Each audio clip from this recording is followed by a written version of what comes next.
Audiobook The Abyssal Mirror by the Third Library. Introduction. There exists within the architecture of your psyche a room you refuse to enter. Most people spend their entire lives decorating the upper floors of their consciousness, arranging furniture for guests, selecting pleasant colors, ensuring every visitor sees only what is acceptable and good. Meanwhile, beneath their feet, accessible only by a locked door they pretend does not exist, lies the basement. This is where you have thrown everything you were told was unacceptable. Your rage sits down there in the dark. Your hunger for power festers in corners you dare not illuminate. Your capacity for cruelty, your sexual deviations, your greed, your violence, all of these have been exiled to this subterranean chamber because society demanded it, because your parents could not love those parts of you, because survival required their burial. But here is what no one tells you about basements and the things we lock away in them. They do not die in the darkness. They grow, they mutate. They gain strength precisely because they are starved of consciousness and recognition. That anger you buried at age 7 when your father told you good children do not get upset, it has been lifting weights in the dark for decades. That ambition you suffocated because wanting money made you feel dirty and greedy. It has been plotting its escape, sabotaging every opportunity you encounter. The things in your basement have become monstrous, not because they were inherently evil, but because you abandoned them, and abandoned things always seek to make themselves known. You hear them sometimes, don't you? Late at night when your defenses are lowered, you hear the banging on the floorboards from below. You feel their presence when you inexplicably sabotage your own success, when you choose partners who hurt you, when you erupt in disproportionate anger over minor slights. These are not random malfunctions of your psychology. These are your exiled parts demanding recognition, screaming to be seen, using whatever means necessary to break through the floor you have constructed above them. And every time you hear that banging, you respond by adding another lock to the door, another layer of positivity and niceness and goodness to your persona, trying desperately to drown out the noise from below. This audiobook is not another manual on how to be good. The world has given you enough of those, and they have made you weak. Goodness without the integration of darkness is not virtue, it is castration. It is the forced smile of a person who has cut away so much of themselves that what remains can barely be called human. You have been taught that the goal of spiritual and psychological development is to eliminate your darkness, to become pure light, to transcend your animal nature. This teaching is a poison that has infected generations, creating millions of walking half-people who wonder why they feel empty, why success eludes them, why they cannot seem to generate the power necessary to claim what they desire. The Abyssal Mirror offers a different path, one that the ancient alchemists understood, but that modern psychology has largely forgotten in its rush to medicalize the human condition. This mirror does not reflect only your acceptable face. It shows you everything: the rage, the hunger, the capacity for destruction, the sexual wildness, the ambition that borders on ruthlessness, and instead of recoiling in horror, instead of smashing the mirror or covering it with a cloth, you are going to learn to embrace what you see. You are going to descend into that basement, not with a weapon to slay the monsters you find there, but with an open hand of recognition and integration. What you will discover in that basement is not what you fear.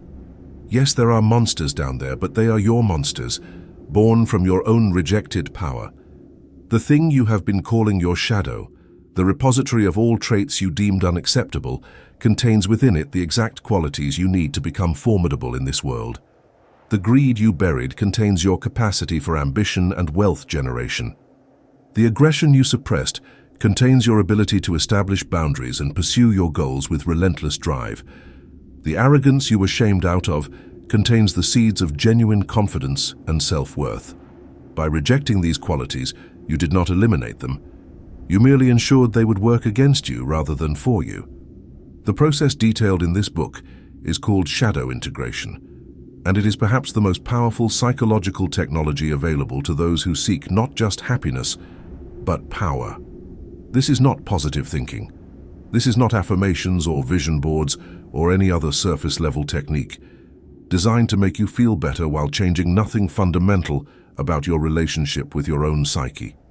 Shadow integration is radical surgery performed on the self, a deliberate confrontation with everything you have spent your life running from.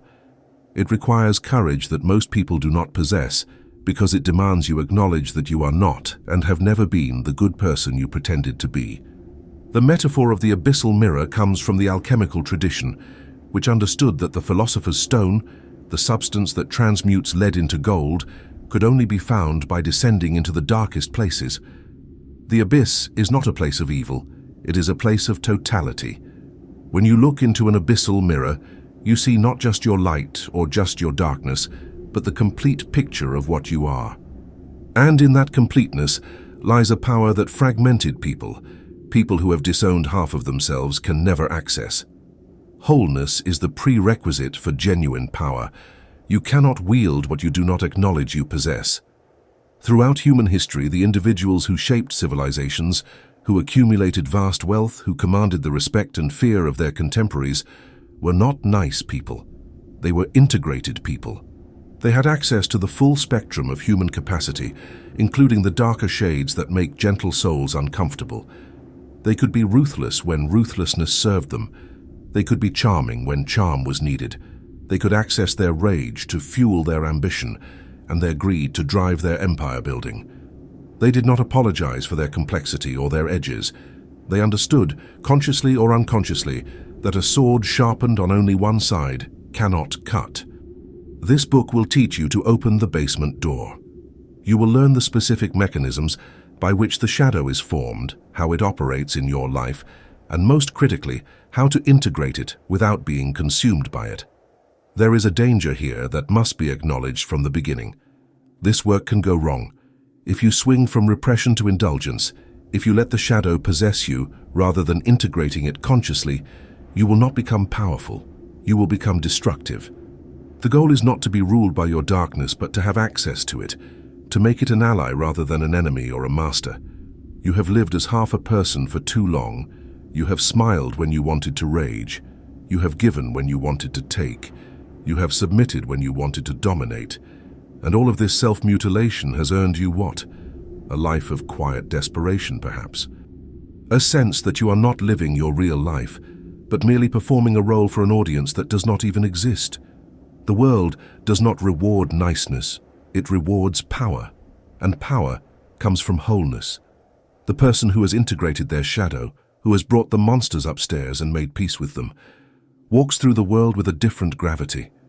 People unconsciously sense their completeness and respond with a mixture of respect and fear that opens doors. Nice people will forever find locked. What follows is not theory. This is a manual for transformation, structured across 9 chapters that will take you from understanding how your shadow was formed to actively wielding it for the acquisition of wealth, the cultivation of magnetic relationships, and the development of a presence that commands respect. You will learn practical techniques, including visualization exercises and confrontation methods that have been refined through decades of therapeutic practice and mystical tradition. By the end of this journey, you will not be a better person in the conventional sense. You will be a whole person, which is infinitely more valuable and infinitely more powerful than being good. The basement door is locked from your side, not from the other. The monsters are waiting, but they are tired of being monsters. They want to be integrated, they want to serve you rather than haunt you. And you, whether you know it or not, need them more than you need your next breath. Your life, your real life, the one you were meant to live before you were taught to cut yourself into acceptable pieces, is waiting on the other side of that door. All you have to do is turn the key. All you have to do is descend. All you have to do is look into the abyssal mirror and recognize that the face staring back in all its terrible completeness is yours. The fragmented soul has dominated your existence for long enough. It is time to become whole. It is time to stop being nice and start being real. It is time to claim your shadow, and in claiming it, claim the power that has always been your birthright, but that you traded away for the hollow approval of people who do not matter. The work begins now, in this moment, with the decision to stop lying to yourself about what you are.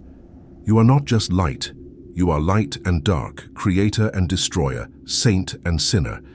And in that totality, in that terrifying and magnificent wholeness, lies the key to everything you have ever wanted but been too fragmented to claim. Chapter 1. The Birth of the Shadow. You were not born with a shadow. The infant emerging into the world is a creature of pure potential, expressing every impulse without filter or shame. Watch a baby, and you will see the complete human, screaming in rage when hungry, grabbing what it wants without apology, displaying aggression, neediness, and selfishness, without any moral overlay. The child is whole precisely because it has not yet learned to fragment itself. It does not know that some parts of human nature are acceptable and others must be hidden. It simply is in all its demanding, chaotic, unfiltered glory. The shadow is not something you are born with. It is something that is done to you. The process begins the moment your caretakers start teaching you which aspects of yourself are lovable and which must be suppressed for you to maintain their approval. Every time your mother said, "Don't be selfish," when you refused to share your toy, a piece of your natural drive for acquisition was cut away and thrown into the basement. Every time your father responded to your anger with punishment or withdrawal of affection, your capacity for boundary defense and righteous rage was labeled as unacceptable and exiled from your conscious identity. Every time you were told that good children are quiet, obedient, generous, and kind, you learned that the opposite qualities, loudness, defiance, self-interest, and aggression, must be eliminated from your personality if you are to survive in this family and this society. This is not usually a malicious process. Your parents were not intentionally crippling you, though that is precisely what they were doing. They were simply passing on the fragmentation that was done to them, teaching you the same lies about human nature that they were taught. Society functions more smoothly when people repress their darker impulses, when aggression is channeled into productivity, when greed is sublimated into ambition that serves the economic machine, when everyone agrees to wear a mask of civility that hides the animal underneath. The shadow is created through a million small acts of rejection, each one teaching you that to be loved, you must be less than whole. The child, desperate for survival and utterly dependent on parental approval, has no choice but to comply. You could not risk being abandoned, so you performed the psychological surgery required of you. You took the traits that made your parents uncomfortable. Your aggression, your selfishness, your sexual curiosity, your desire for power, and you locked them away. You created a persona, a public face, a mask that displayed only the acceptable qualities. And beneath that mask, in the locked basement of your psyche, the shadow began to form as a repository for everything you could not afford to be if you wanted to survive childhood. Different families and cultures create different shadows by rejecting different traits. In a household where emotional expression was forbidden, you buried your capacity for vulnerability and deep feeling. In a religious environment where sexuality was sinful, you exiled your erotic nature and your body's desires. In a competitive family where vulnerability was seen as weakness, you repressed your need for connection and care. The specific content of each person's shadow varies based on their unique developmental environment, but the mechanism is universal. We all carry a basement full of rejected qualities, and that basement determines our lives far more than the carefully curated living room we show to the world. The tragedy of shadow formation is that you do not only repress the qualities themselves, you repress the power contained within those qualities.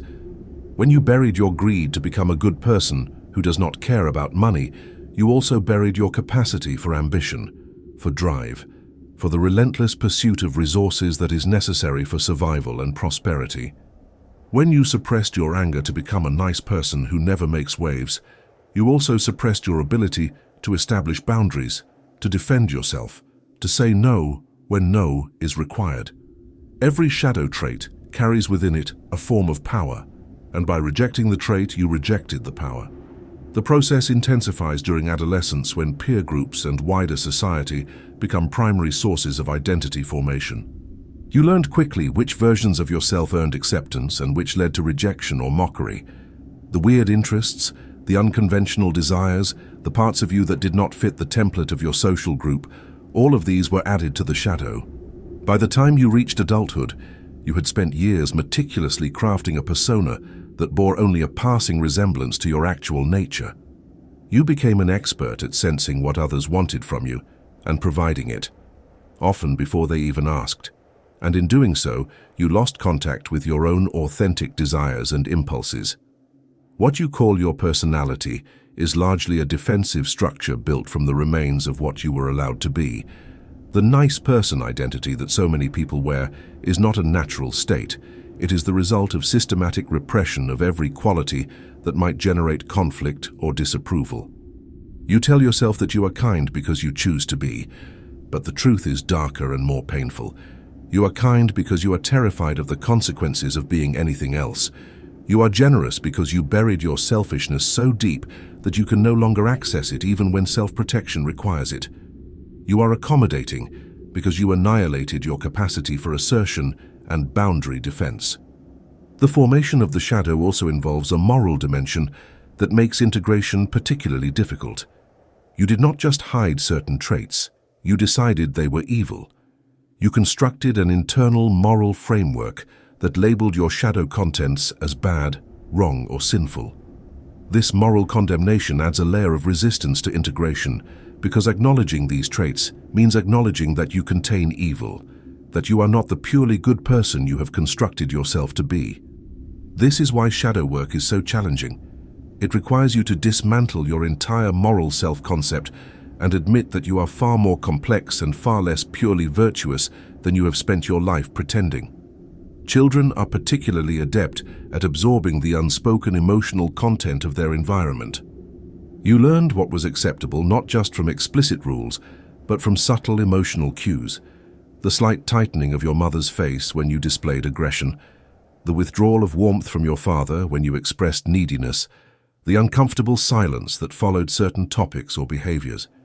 These non-verbal lessons were more powerful than any spoken rule because they taught you that certain parts of your nature were not just wrong, but actually threatening to your relational bonds.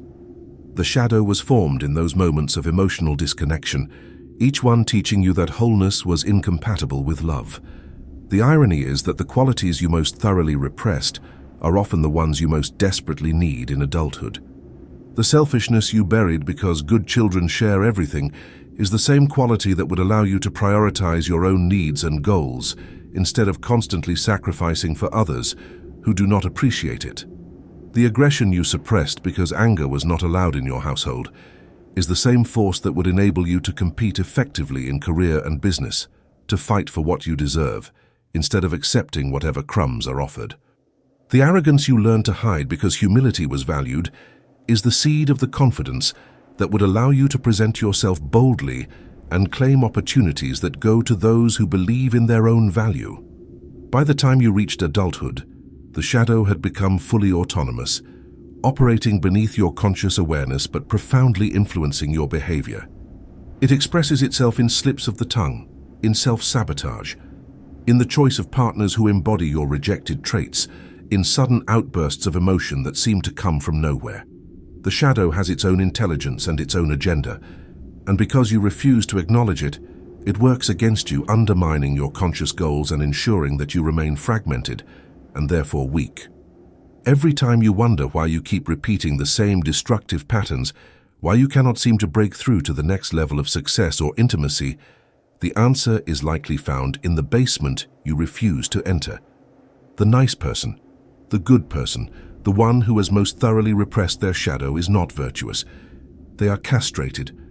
They have cut away so much of their natural human capacity that what remains is a compliant, powerless fragment that can barely advocate for its own interests. These are the people who are eternally confused about why life does not reward their goodness, why they are passed over for promotions, why their relationships lack passion, why they feel a constant low-grade depression that no amount of positive thinking can eliminate. The answer is that they are living as half a person, and life rewards wholeness, not niceness.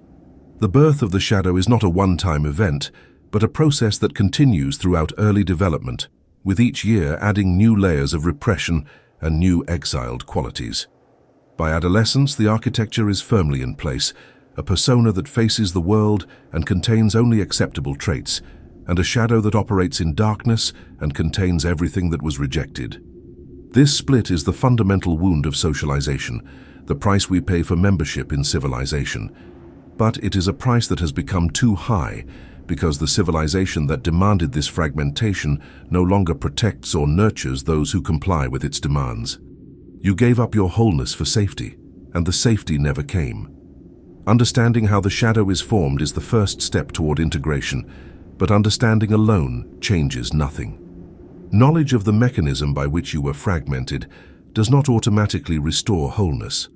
What is required is a deliberate confrontation with the contents of the shadow, a willingness to open the basement door and face what you have spent your life running from.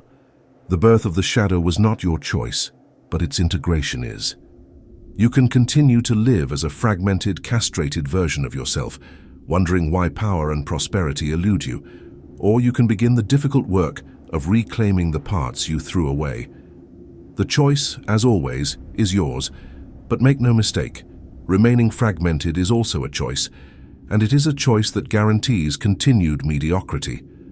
The child you were had no power to resist the fragmentation that was imposed upon you, but you are not that child anymore. You have agency now, the ability to question the narrative you were given about which parts of human nature are acceptable and which must be hidden. The shadow was born from weakness and dependence, but it can be integrated through strength and conscious choice. The question is not whether you have a shadow. Everyone who has been socialized into human society has one. The question is whether you have the courage to acknowledge it, to descend into the basement, and to reclaim the power that has been waiting there in the dark all these years, growing stronger, waiting for you to finally be ready to wield it. The nice person is not a natural state. It is a construct, a prison built from the outside in, and you have been pacing in its narrow confines your entire adult life, telling yourself that the walls are there for your protection. But protection from what? From the power that would allow you to claim what you desire? From the wholeness that would make you formidable instead of forgettable? The shadow was born from fear, from the child's terror of abandonment and death if they did not comply with the demands of their caretakers. But that child is not making your decisions anymore, or at least they should not be. It is time for the adult you have become to assess whether the bargain made in childhood, wholeness traded for approval, is still serving you. And if you are honest, if you are capable of even a moment of brutal self-assessment, you will recognize that it never served you at all. Chapter 2, The Projection Mechanism. Carl Jung provided one of the most profound insights into human psychology when he wrote that everything that irritates us about others can lead us to an understanding of ourselves. This statement contains within it the entire mechanism of projection, the process by which we take the qualities we have rejected in ourselves and perceive them as existing in other people. Projection is the primary way the shadow makes itself known, and it is operating in your life constantly, shaping your perceptions, determining who you are attracted to and repelled by, and ensuring that the basement door, though locked, is never truly closed. Every strong emotional reaction you have to another person is a potential signpost pointing toward your own disowned qualities. The mechanism works like this. You have decided through the process of shadow formation that certain qualities are unacceptable in yourself. Let us say you have repressed your arrogance because you were taught that humility is a virtue and that people who think highly of themselves are morally deficient. This arrogance does not disappear. It goes into the basement, into the shadow. But the psyche has a way of trying to reintegrate what has been split off, and it does this through projection. You will find yourself intensely irritated by arrogant people. Their confidence will seem offensive to you. Their self-promotion will trigger a disproportionate emotional response, and you will tell yourself that your irritation is justified, that these people are genuinely problematic, that your reaction is a reasonable response to their behavior. But here is what you are missing. If you had not repressed your own arrogance, if you had integrated your capacity for self-confidence and self-promotion, other people's arrogance would not bother you at all. You might notice it, might even find it distasteful or ineffective in certain contexts, but it would not generate the kind of visceral emotional charge that signals projection. The intensity of your reaction is directly proportional to the degree to which you have rejected that quality in yourself. The people who irritate you most are mirrors showing you what you have disowned. They are walking around displaying the very traits you threw into your basement, and their freedom to express what you have forbidden yourself makes you furious. Projection turns the world into a screen upon which you display your own internal drama. Every person you encounter becomes a potential carrier for your shadow contents. The greedy person who triggers your moral indignation is carrying your own repressed desire for wealth and resources. The aggressive person who makes you uncomfortable is expressing the boundary defense and assertiveness you learned to suppress. The sexually forward person who seems inappropriate or wrong is displaying the erotic freedom you denied yourself when you decided that good people do not have such desires. The world you perceive is not objective reality. It is a construction heavily influenced by your own internal geography and specifically by the contents of your shadow.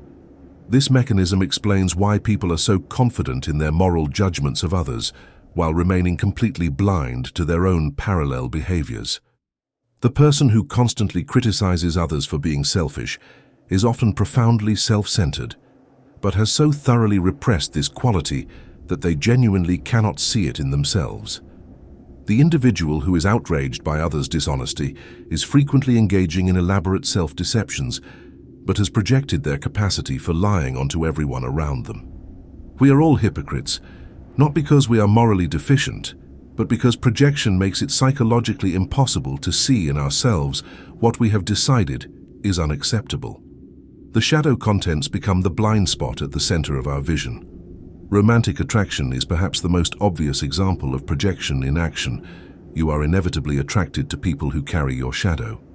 If you have repressed your own wildness and spontaneity to become a responsible, reliable person, you will find yourself irresistibly drawn to the chaotic, unpredictable individual who lives the freedom you denied yourself. If you have suppressed your own neediness and dependency to become strong and self-sufficient, you will attract partners who are clingy and demanding, forcing you to confront through them the vulnerability you refuse to acknowledge in yourself.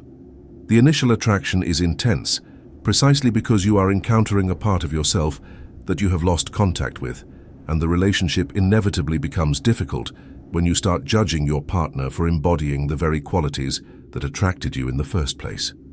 The projection mechanism also operates in the realm of success and wealth.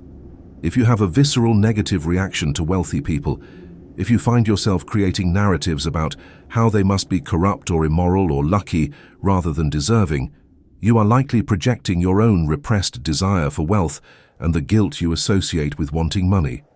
Your projection allows you to maintain your identity as a good, non-materialistic person while ensuring that wealth remains forever out of reach. After all, if wealthy people are bad and you are good, then becoming wealthy would require you to become bad, which your conscious identity cannot tolerate. Projection thus serves to keep you poor while convincing you that your poverty is a sign of your virtue. The first step in working with projection is to recognize it when it is happening. This requires a level of self-honesty that most people never develop because it is deeply uncomfortable. The next time you have a strong negative reaction to someone, instead of immediately justifying your reaction and constructing a story about how they are wrong or bad, pause. Ask yourself, what quality in this person am I reacting to? Do I possess this quality myself but refuse to acknowledge it? This inquiry is not easy, because your first response will be immediate denial. Of course you are not like that.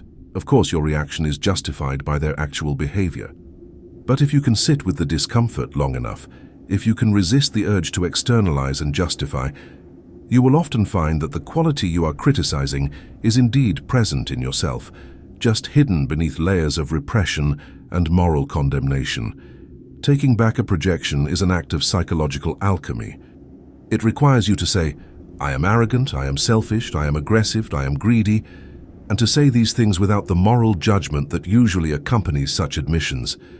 This is not about confessing your sins, it is about reclaiming your complexity. When you take back a projection, when you acknowledge that the quality you have been condemning in others is actually your own disowned trait, something profound happens. The emotional charge around that quality begins to dissipate. The people who used to trigger you lose their power over your emotional state, and most importantly, you regain access to the energy that was locked up in maintaining the projection. The world becomes a very different place when you stop projecting your shadow. People become more three-dimensional, more human, less like villains in the drama of your life. You stop needing them to be wrong so that you can be right. You stop needing them to embody your darkness so that you can remain in the light. This does not mean you will like everyone or agree with everyone, but your disagreements will be based on actual incompatibilities rather than on the triggering of your own unacknowledged traits. You will be able to assess people and situations more clearly because you will not be seeing them through the distorting lens of your own rejected qualities. Jung also spoke of the concept of the scapegoat, the person or group onto whom a collective projects its shadow. This is how societies create enemies, how religions create concepts of evil, and how political movements generate hatred toward the other side. The mechanism is identical to individual projection, but operates at a group level. The qualities a society has collectively repressed, sexuality, aggression, selfishness, freedom from authority, are projected onto a designated outgroup, who are then demonized and persecuted.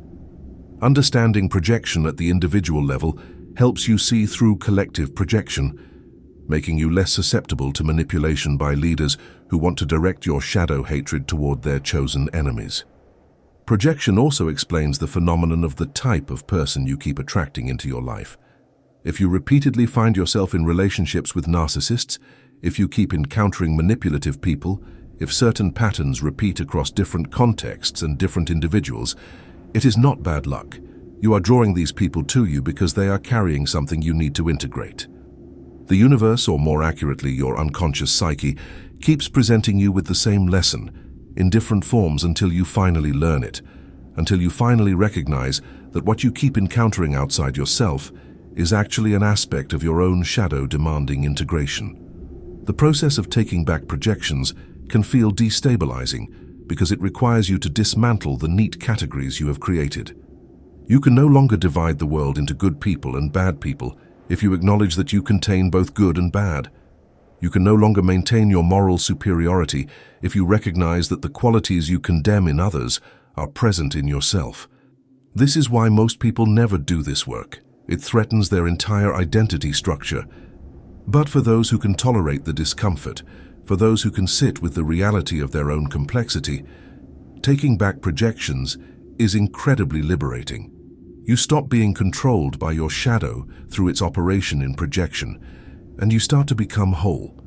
One of the most powerful questions you can ask yourself is, who do I hate? Not dislike, not find annoying, but actually hate, where the thought of the person generates intense negative emotion. This person is almost certainly carrying your shadow. The qualities you despise in them are qualities you have thoroughly repressed in yourself.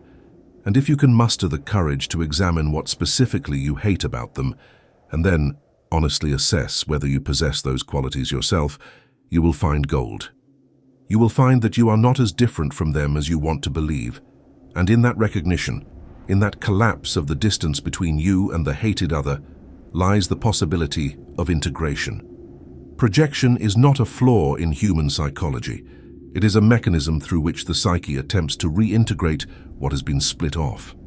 If we could not project, if the shadow remained completely hidden and never expressed itself through our perceptions of others, we would have no way to become aware of its contents. Projection is the shadow's way of waving at you, of trying to get your attention, of showing you through the mirror of other people what you have lost. The tragedy is that most people never recognize what is being shown to them.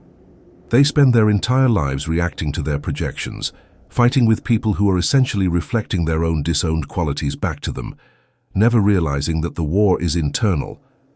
The ultimate goal of working with projection is to reach a state where you can see people as they actually are rather than as carriers of your shadow. This does not happen overnight. It is the work of years to systematically identify and take back the projections that have structured your entire perception of reality.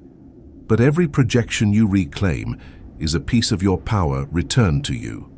Every time you acknowledge, this quality I am condemning in them is actually my own, you become slightly more whole, slightly more integrated, slightly more capable of wielding the full spectrum of human capacity.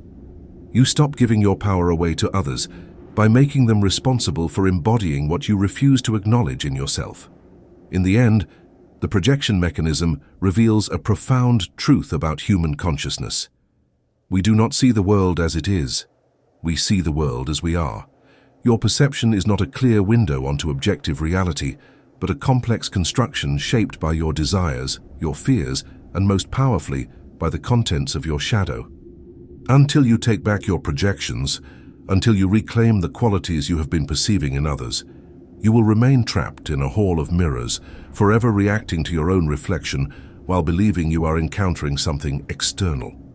The world is waiting to be seen clearly, but first you must clean the mirror, and the mirror is you. ABYSSAL Chapter 3, The Gold in the Dark. The greatest lie of conventional morality is that the shadow contains only garbage, only traits that should be eliminated if possible, or at least kept permanently suppressed. This belief ensures that you will remain fragmented and powerless because the truth is exactly the opposite. The shadow contains gold. The qualities you threw into the basement, the ones you were taught to see as evil or wrong, are the very qualities that, when integrated and transmuted, become the source of your power in the world. The person who has exiled their shadow has not eliminated darkness. They have eliminated their access to a vast reservoir of energy and capability that their life desperately needs. Consider the quality of greed, one of the 7 deadly sins, universally condemned across cultures and religions. From childhood, you were taught that wanting more is wrong, that good people are content with what they have. That desire for wealth and resources is spiritually corrupt, so you repressed your greed, and in doing so, you repressed your capacity for ambition. Greed and ambition are the same energy, the same drive to acquire resources and build security and power. The only difference is that one is condemned and one is celebrated. When you transmute greed, when you bring it up from the basement and consciously direct it, it becomes the engine of wealth creation. It becomes the refusal to settle for mediocrity, the hunger that drives you to build and expand and create value. Without access to your greed, you are a monk who has taken a vow of poverty, wondering why prosperity never arrives. Or consider aggression, another quality that most people have thoroughly repressed. You were told that nice people are not aggressive, that conflict is bad, that you should always seek harmony and avoid confrontation. So you buried your aggression, and with it, you buried your capacity to defend your boundaries, to compete effectively, to fight for what you deserve, to say no with force when no is required. Aggression transmuted is not violence, it is assertiveness. It is the ability to move toward your goals despite resistance. It is the fire that allows you to persist when others quit, to demand what you are worth, rather than accepting whatever scraps are offered.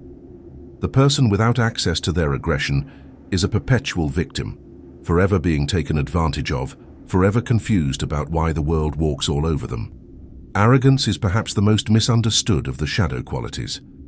You were taught that humility is a virtue, that thinking highly of yourself is wrong, that you should minimize your accomplishments and defer to others. This teaching created an entire generation of people who cannot advocate for themselves, who undervalue their own contributions, who wait to be discovered rather than boldly claiming what they deserve. But arrogance, when integrated, becomes confidence. It becomes the ability to recognize your own value without needing external validation.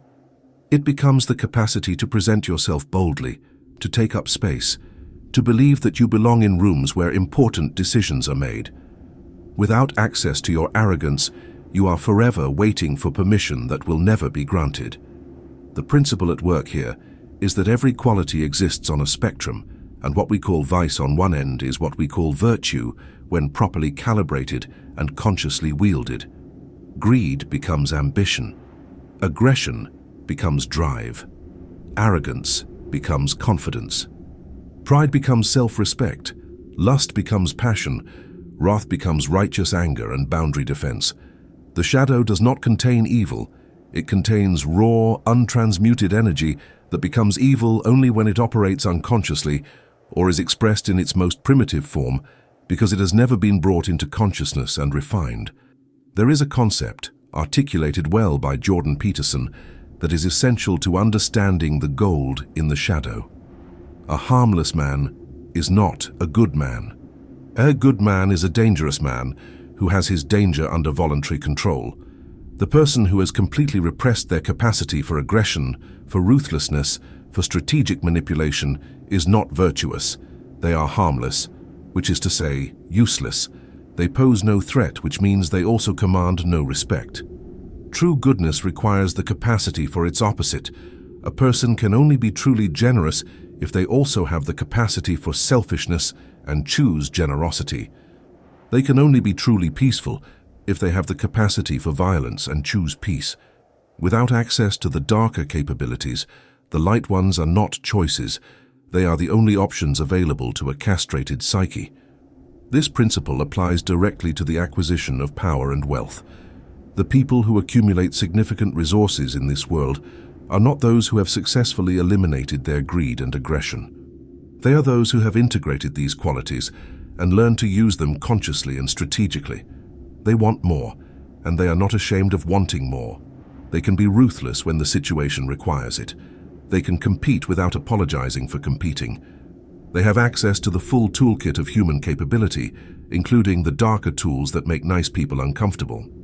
And because they have this access, they win while the nice people watch from the sidelines, confused about why their goodness does not translate into worldly success.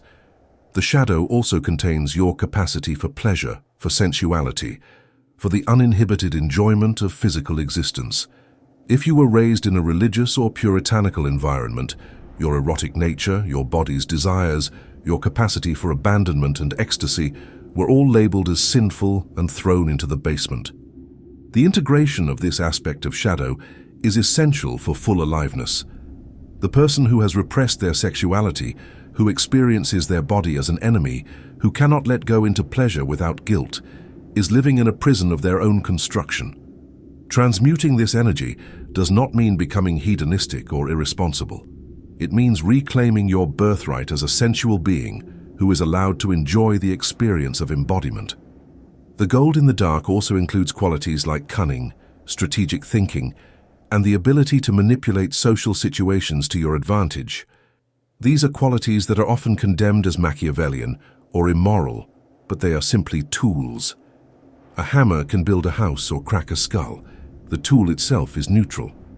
The person who has integrated their capacity for strategic manipulation can use it to navigate complex social environments, to protect themselves from predators, to create win-win situations that serve their goals while appearing to serve others. This is not evil, this is competence.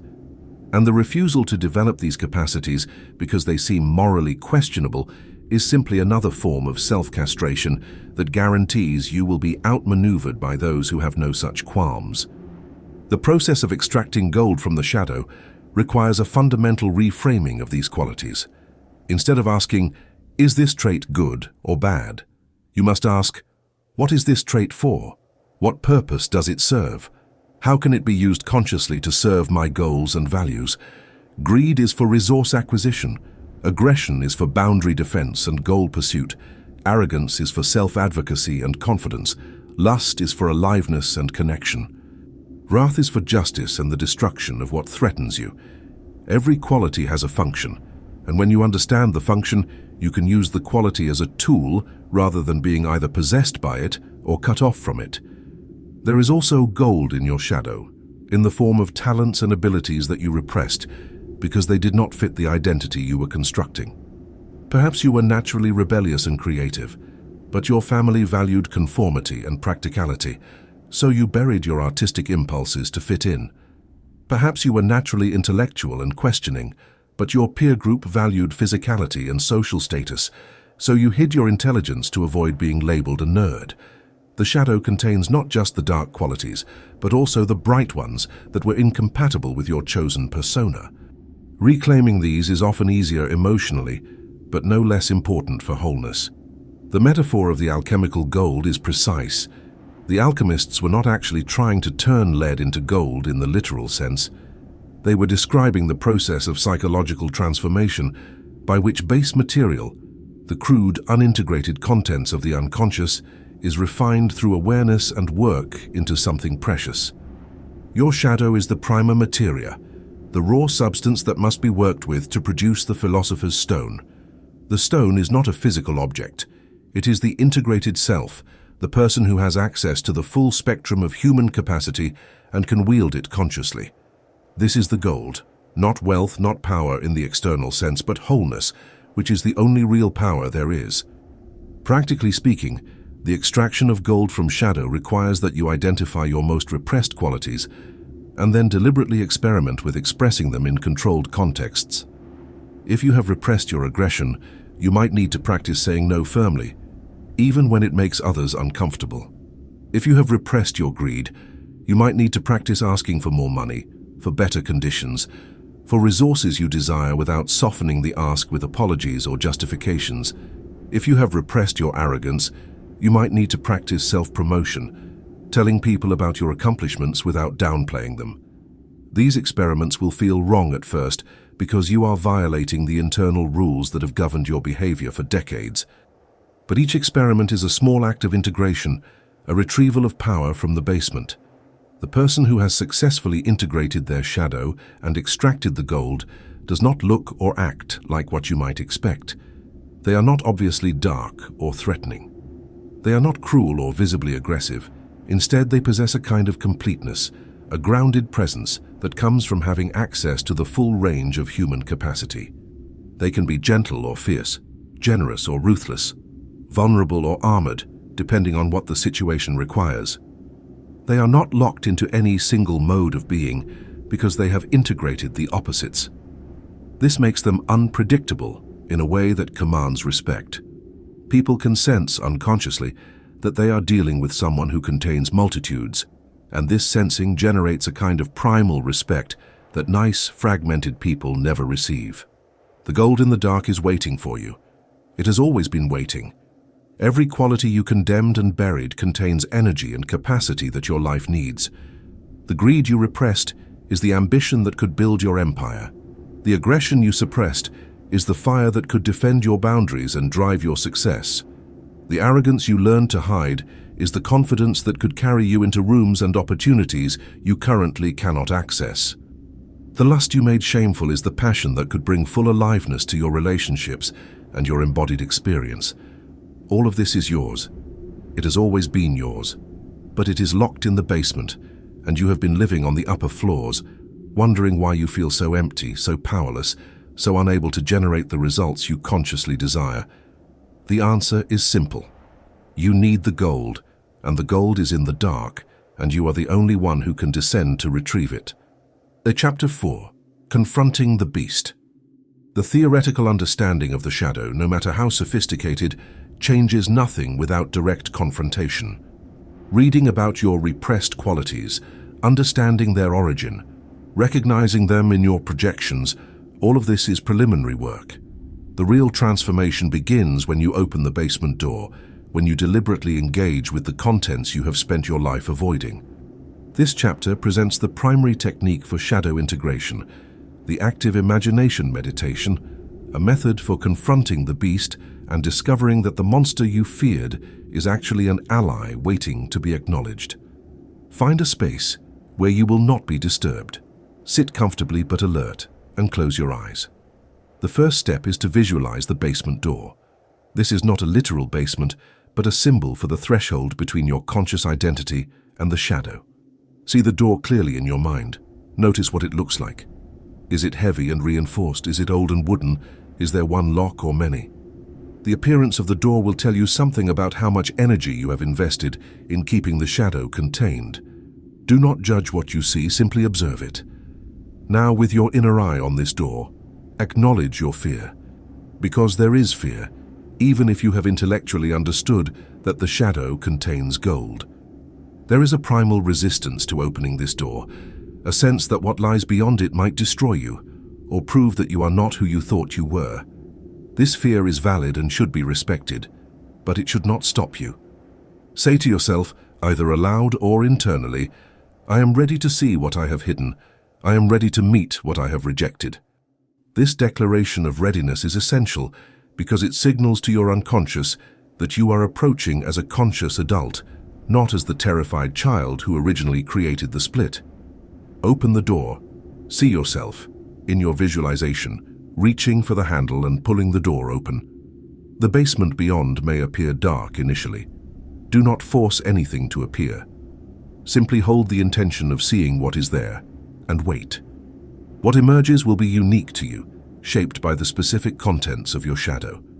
For some, a figure appears immediately, perhaps a dark version of yourself, perhaps an animal, perhaps something more abstract or symbolic. For others, the basement may reveal scenes from the past, moments when you repressed key parts of yourself. Whatever appears, do not close the door, do not retreat. This is the moment of confrontation. If a figure appears, approach it. This is not a battle. You are not here to destroy or subdue what you find. You are here to dialogue, to understand, to integrate. Get close enough to see the figure clearly, and then ask it the most important question. What do you want? Listen. The response may come in words, in images, in emotions, or in a sudden understanding. The shadow figure always wants something, and it is usually not what you expect. It does not want to harm you. It wants recognition. It wants to be seen and acknowledged. It wants to stop being treated as a monster and to be brought back into the wholeness of your being. The beast in your basement might be your anger. If so, it may tell you that it wants to protect you, that it is tired of you letting people walk over you, that it has been trying to give you the strength to establish boundaries, but you keep locking it away.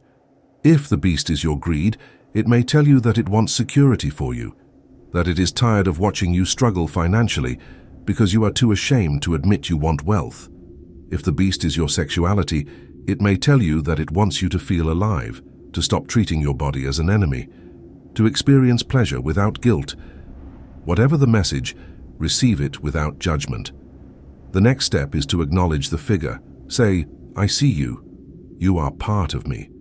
I have rejected you, and in doing so I have rejected my own power. I am ready to bring you back.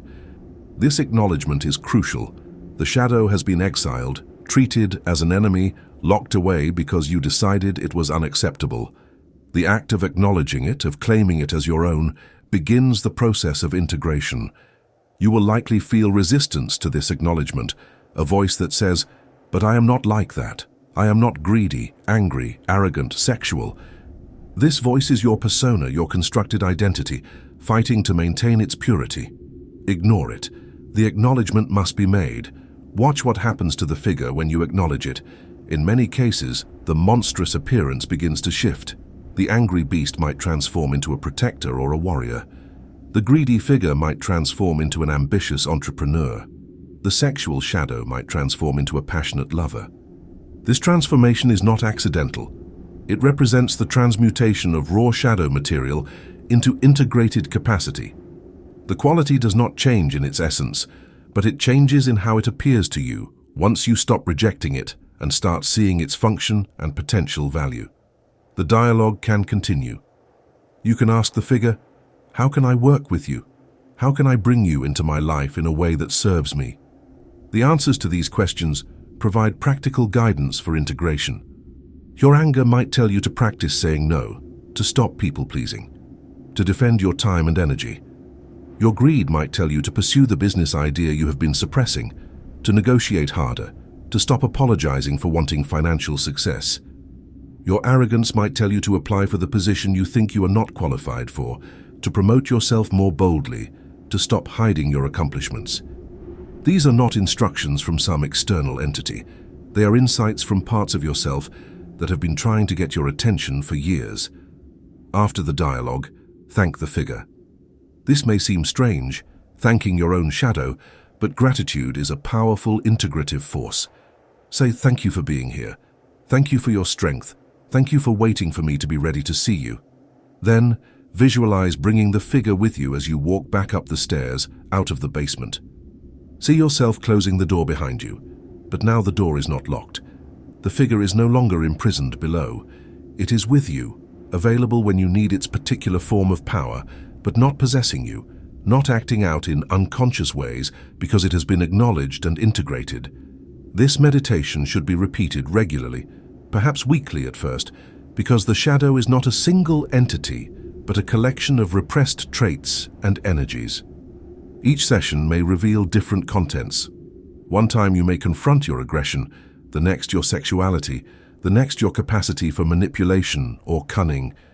Each confrontation, each act of acknowledgement and integration adds to your wholeness. Over time, you will notice changes in your waking life. Things that used to trigger you will lose their emotional charge. You will find yourself capable of behaviors that were previously impossible. Opportunities will arise that match your newly integrated capacity. There is a danger in this work that must be addressed, the risk of inflation, of being possessed by the shadow rather than integrating it.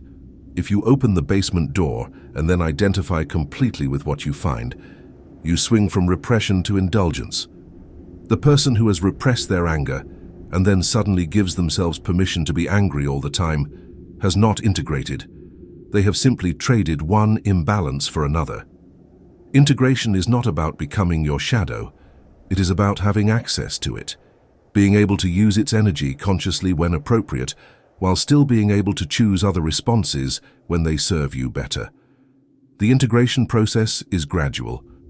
After a confrontation session, you may need to sit with what you discovered for days or weeks, letting the implications settle into your consciousness. You may need to experiment cautiously with expressing the newly acknowledged quality in your external life, testing how it feels to act in ways that were previously forbidden. This is not a process that can be rushed. The shadow was formed over years or decades, and its integration takes time.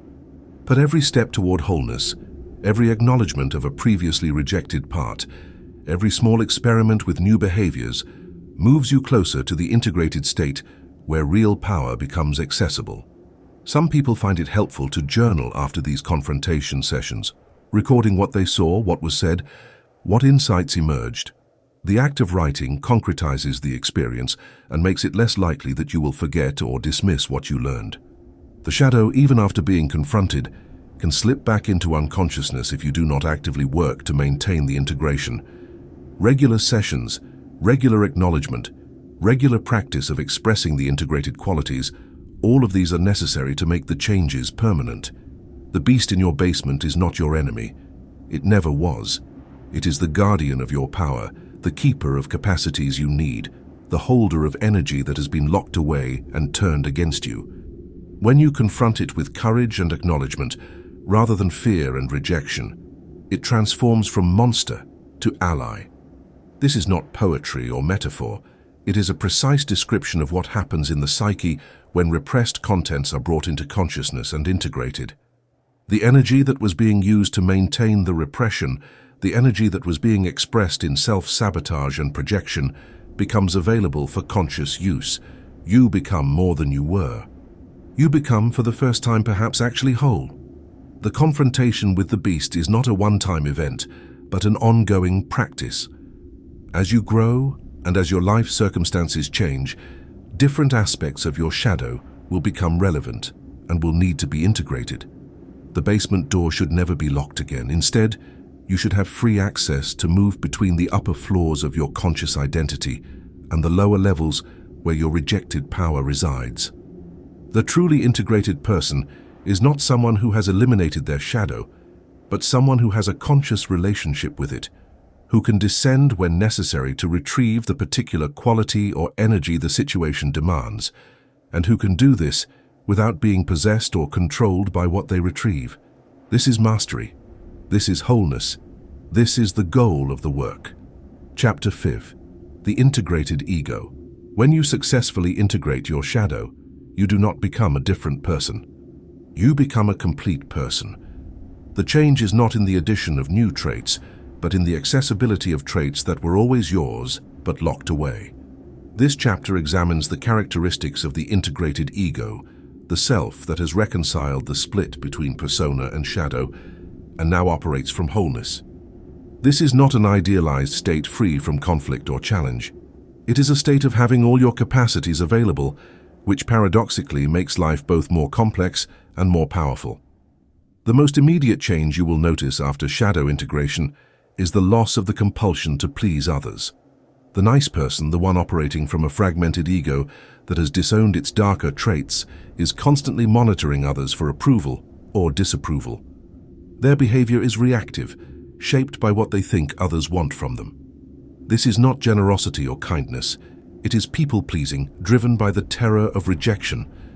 When you integrate your shadow, particularly when you integrate your selfishness and your capacity to prioritize your own needs, this compulsion dissolves. You become capable of disappointing people without the crushing guilt that used to follow such disappointments.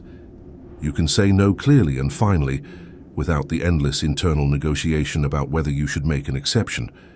The integrated ego possesses genuine boundaries, not the porous, constantly violated boundaries of the fragmented person. Boundaries require access to your aggression, to your capacity to defend what is yours, to your willingness to create conflict when someone attempts to cross a line you have drawn. The person who has thoroughly repressed their aggression cannot maintain boundaries because they cannot access the force necessary to defend them. They say no, but they say it so softly, with so much apology, that others correctly perceive they can push harder, and the no will become a yes.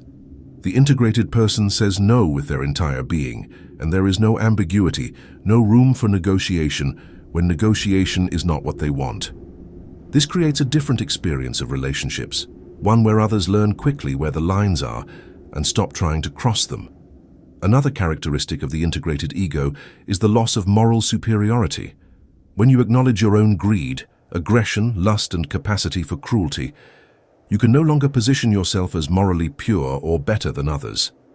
This is initially uncomfortable because moral superiority is one of the primary compensations the fragmented ego receives for its self-mutilation. The nice person gets to feel good about being good, gets to judge others as less evolved or less virtuous.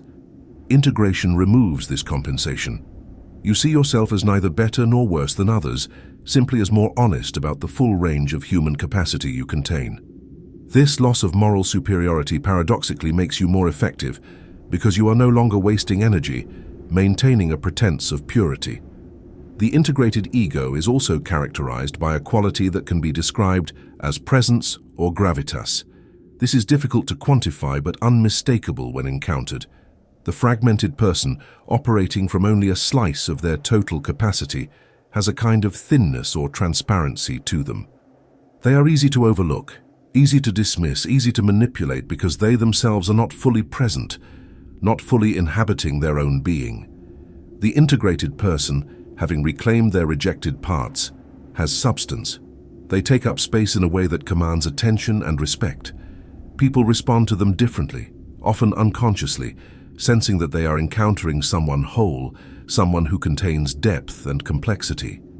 Integration also brings a newfound capacity for authenticity in relationships.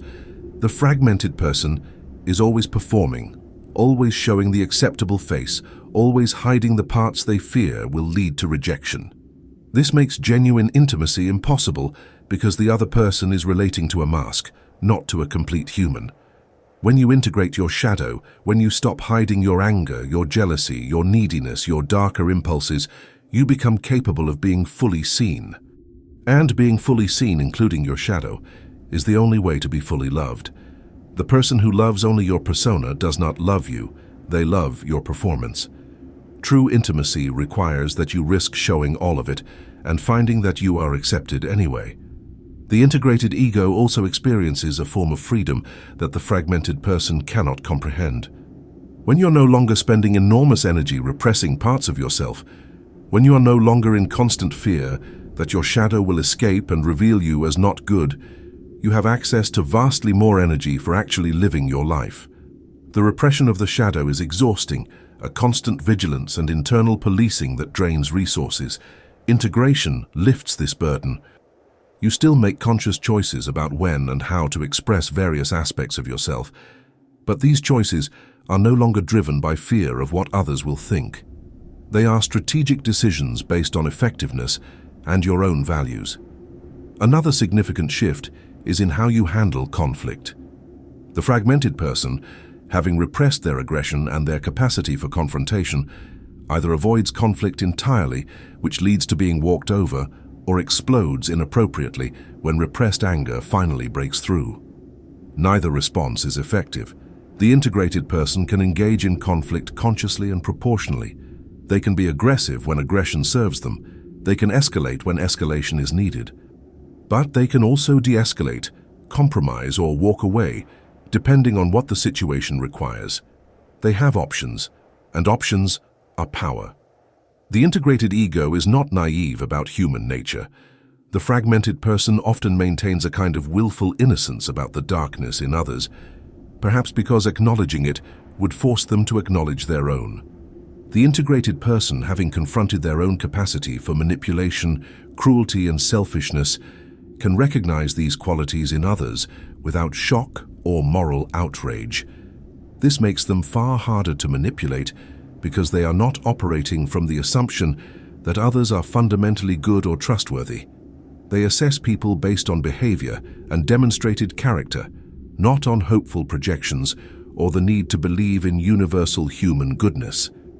Integration also shifts your relationship to your own desires. The fragmented person is often confused about what they actually want because their desires have been so thoroughly shaped by what they think they should want. They pursue relationships, careers, and lifestyles that look good from the outside, but feel empty because they are not authentic to their actual nature. The integrated person, having reclaimed their shadow, has access to their real desires, including the ones that are not socially acceptable. They want wealth, power, recognition, sensual pleasure, and they are not ashamed of wanting these things. This clarity of desire makes goal setting and achievement far more straightforward because they are pursuing what they actually want rather than what they think they should want. The loss of the need for external validation is perhaps the most liberating aspect of integration. The fragmented person is constantly seeking proof that they are good, worthy, acceptable. They need others to affirm that their carefully constructed persona is succeeding in hiding their shadow. This need makes them controllable, makes them willing to sacrifice their own interests for approval. The integrated person, having acknowledged and accepted their own darkness, no longer needs others to validate their goodness because they are not claiming to be purely good. They know what they are, the full complexity of it, and this self-knowledge makes them independent of external opinion in a way that generates real power. There is also a quality of flexibility that comes with integration. The fragmented person is locked into their persona, capable of only a narrow range of responses because they have access to only a narrow range of their total capacity. The integrated person can be soft or hard, gentle or fierce, vulnerable or armored, depending on what the situation calls for. They are not predictable in their responses because they are drawing from a full palette rather than a limited selection. This unpredictability is itself a source of power because others cannot easily categorize or manipulate them. The integrated ego experiences less internal conflict and more internal coherence. When you are no longer at war with parts of yourself, when you have stopped treating your shadow as an enemy that must be defeated, a profound peace becomes possible. This is not the peace of the person who has eliminated all challenge or difficulty from their life. It is the peace of someone who has stopped fighting with themselves, who has achieved an internal truce that allows all of their energies to be directed outward toward their goals rather than being consumed in internal warfare. Finally, the integrated ego possesses what can be called psychological sovereignty. The fragmented person is governed by others, their parents' internalized voices, society's rules, the expectations of their peer group. They are not free because they are not whole. The integrated person, having reclaimed all the parts that were rejected to please others, is self-governing in a deep sense. They can choose to follow social norms when it serves them, but they are not compelled to. They can break rules, violate expectations, disappoint authority figures, all without the crushing guilt that would immobilize the fragmented person. This sovereignty is not narcissism or antisocial behavior. It is the freedom of someone who has reclaimed their birthright as a complete human being, responsible for themselves, and accountable only to their own integrated values and judgments. Chapter 6. Shadow Wealth. The relationship between shadow integration and material wealth is direct and profound. Poverty is rarely only an external circumstance. It is usually the outer manifestation of an inner relationship with money that is structured by shadow dynamics. This chapter examines how the repression of certain shadow qualities, particularly greed and ruthlessness, creates unconscious barriers to wealth accumulation, and how the integration of these qualities removes those barriers and allows money to flow toward you. Most people have a deeply conflicted relationship with wealth. On the conscious level, they want money. They want the security, the freedom, the experiences that money provides. But on the unconscious level, particularly if they were raised with certain moral or religious teachings, money is associated with evil, corruption, and the loss of one's soul. Money is the root of all evil, they were told, or it is easier for a camel to go through the eye of a needle than for a rich person to enter heaven. These teachings created a moral framework where wanting wealth became something to be ashamed of, something that marked you as spiritually deficient or ethically compromised. The person who has internalized these beliefs will unconsciously sabotage their own wealth accumulation because becoming rich would violate their identity as a good person. This sabotage takes many forms: undercharging for services, failing to negotiate, passing up opportunities, making poor investment decisions that somehow always result in loss, engaging in generous behavior that is actually financial self-destruction. All of this happens beneath conscious awareness, driven by the shadow dynamics where the desire for wealth has been labeled as greed and exiled to the basement. Your unconscious will not allow you to become something you have decided is evil, so it ensures that wealth remains forever out of reach. Integration begins with acknowledging the repressed desire. You must be able to say, without moral qualification or apologetic softening, I want to be wealthy, I want luxury, I want financial power, I want more than I need. This statement will generate discomfort, perhaps even disgust, if you have successfully repressed your greed. That discomfort is the signal that you are touching something real, something that has been locked away. Sit with the discomfort. Do not retreat into spiritualizing your poverty, into creating narratives about how money is not important or how you are above such materialistic concerns. These narratives are defenses against acknowledging what you have repressed. Once you have acknowledged the desire, the next step is to examine your beliefs about wealthy people. If you have projected your shadow greed onto the rich, you will have a collection of negative beliefs about them. They are corrupt, they are selfish, they exploited others to get their wealth, they are unhappy despite their money, their wealth is somehow illegitimate or undeserved. These beliefs create a psychological barrier because if wealthy people are bad and you are good, then becoming wealthy would require you to become bad. Your unconscious, which is tasked with maintaining your identity coherence, will prevent you from crossing that line. You must dismantle these projections by recognizing that wealthy people are not inherently evil. They simply have a different relationship with money and with their own desire for resources. The quality of greed, when transmuted through integration, becomes ambition and drive. Greed is simply the desire to acquire resources, and there is nothing inherently wrong with this desire. It is a fundamental survival mechanism, hardwired into human psychology, because resource scarcity has been the defining condition of most of human history. In a world of abundance, greed can be expressed as the desire to create value and be rewarded proportionally for that creation. The person who has integrated their greed does not apologize for wanting to be paid well. They do not undercharge. They do not give their time and energy away for free because they have internalized the idea that wanting compensation is somehow wrong. They understand that wealth is a form of energy, and they allow that energy to flow toward them without the internal blocks that come from moral condemnation of the desire. Another shadow quality relevant to wealth is ruthlessness, the capacity to prioritize your own interests even when doing so disappoints or disadvantages others. The nice person cannot be ruthless. They will sacrifice their own financial interests to avoid conflict, to maintain relationships, to uphold some abstract principle of fairness that ensures they remain poor. The integrated person can be ruthless when ruthlessness is required. They can fire the employee who is not performing. They can end the business partnership that is draining resources. They can negotiate hard, demand what they are worth, walk away from deals that do not serve them. This is not cruelty. It is the protection of your own interests, which is a prerequisite for accumulating and maintaining wealth. The integration of shadow also affects your relationship with risk. Wealth accumulation almost always requires taking calculated risks, and risk requires you to embrace uncertainty and the possibility of failure.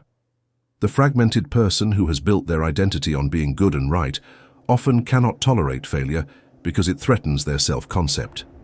They play it safe, stay in secure but limiting situations, avoid the entrepreneurial or investment risks that could multiply their resources. The integrated person, having acknowledged their own capacity for error, greed, and selfishness, is less attached to being right or good. They can take risks, fail, learn, and try again without the crushing shame that immobilizes the fragmented person. This resilience in the face of failure is essential for wealth creation. There is also a relationship between shadow integration and the ability to perceive and seize opportunities. Opportunities for wealth often exist in spaces that the nice person has decided are morally questionable.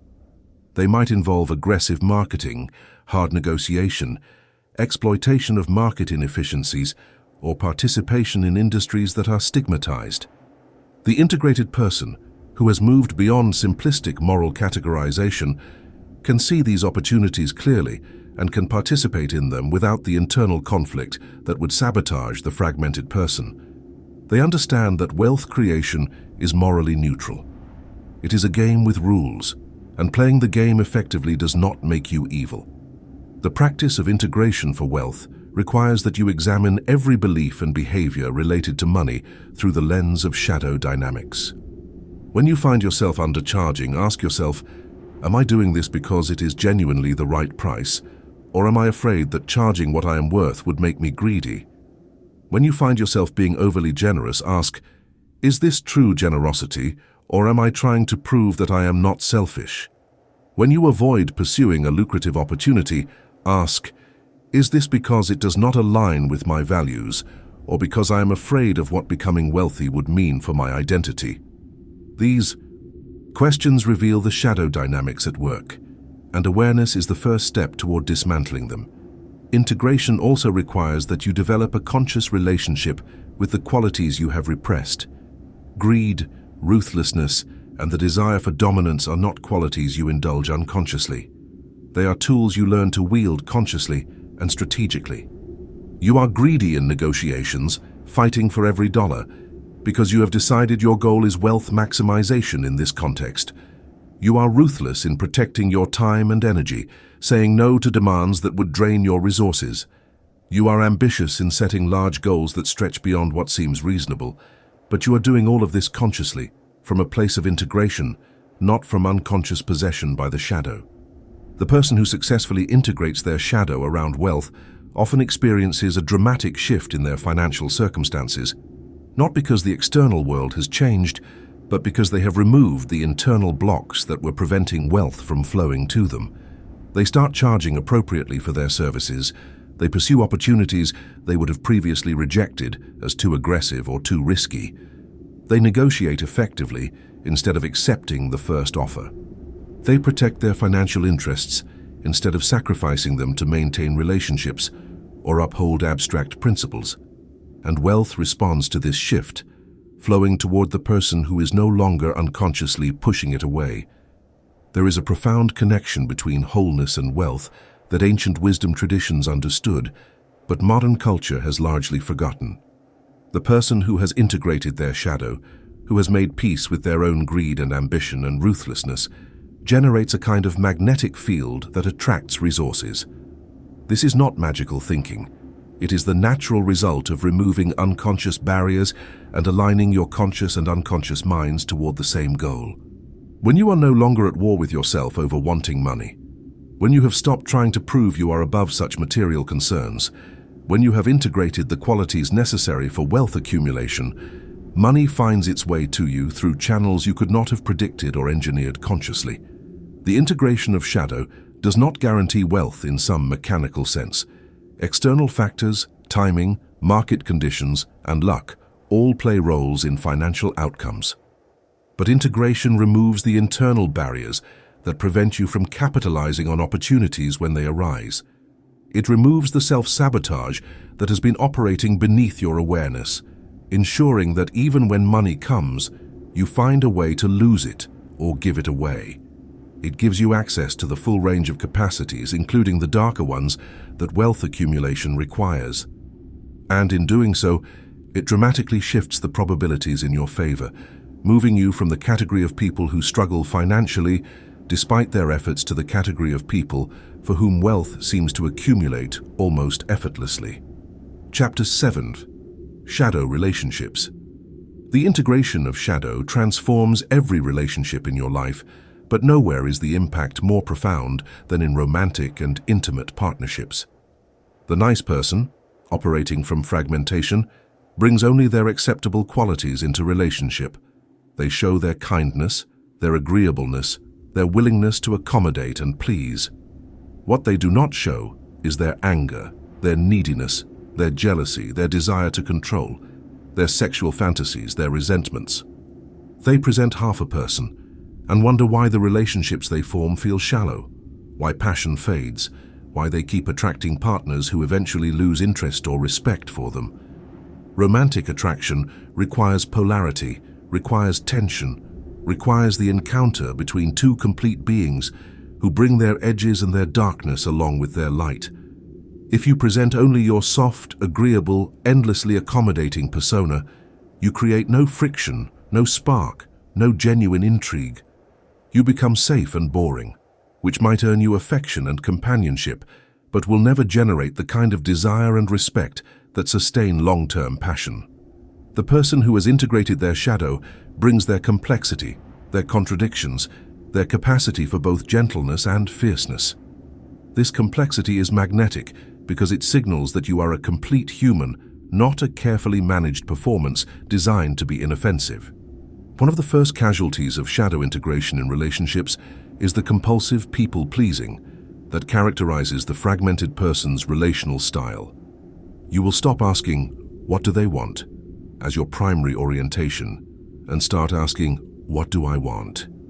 You will disappoint your partner sometimes, and you will not apologize for it when the disappointment comes from honoring your own needs and boundaries. This shift is uncomfortable initially because you are used to relationships where your value comes from how well you meet the other person's needs.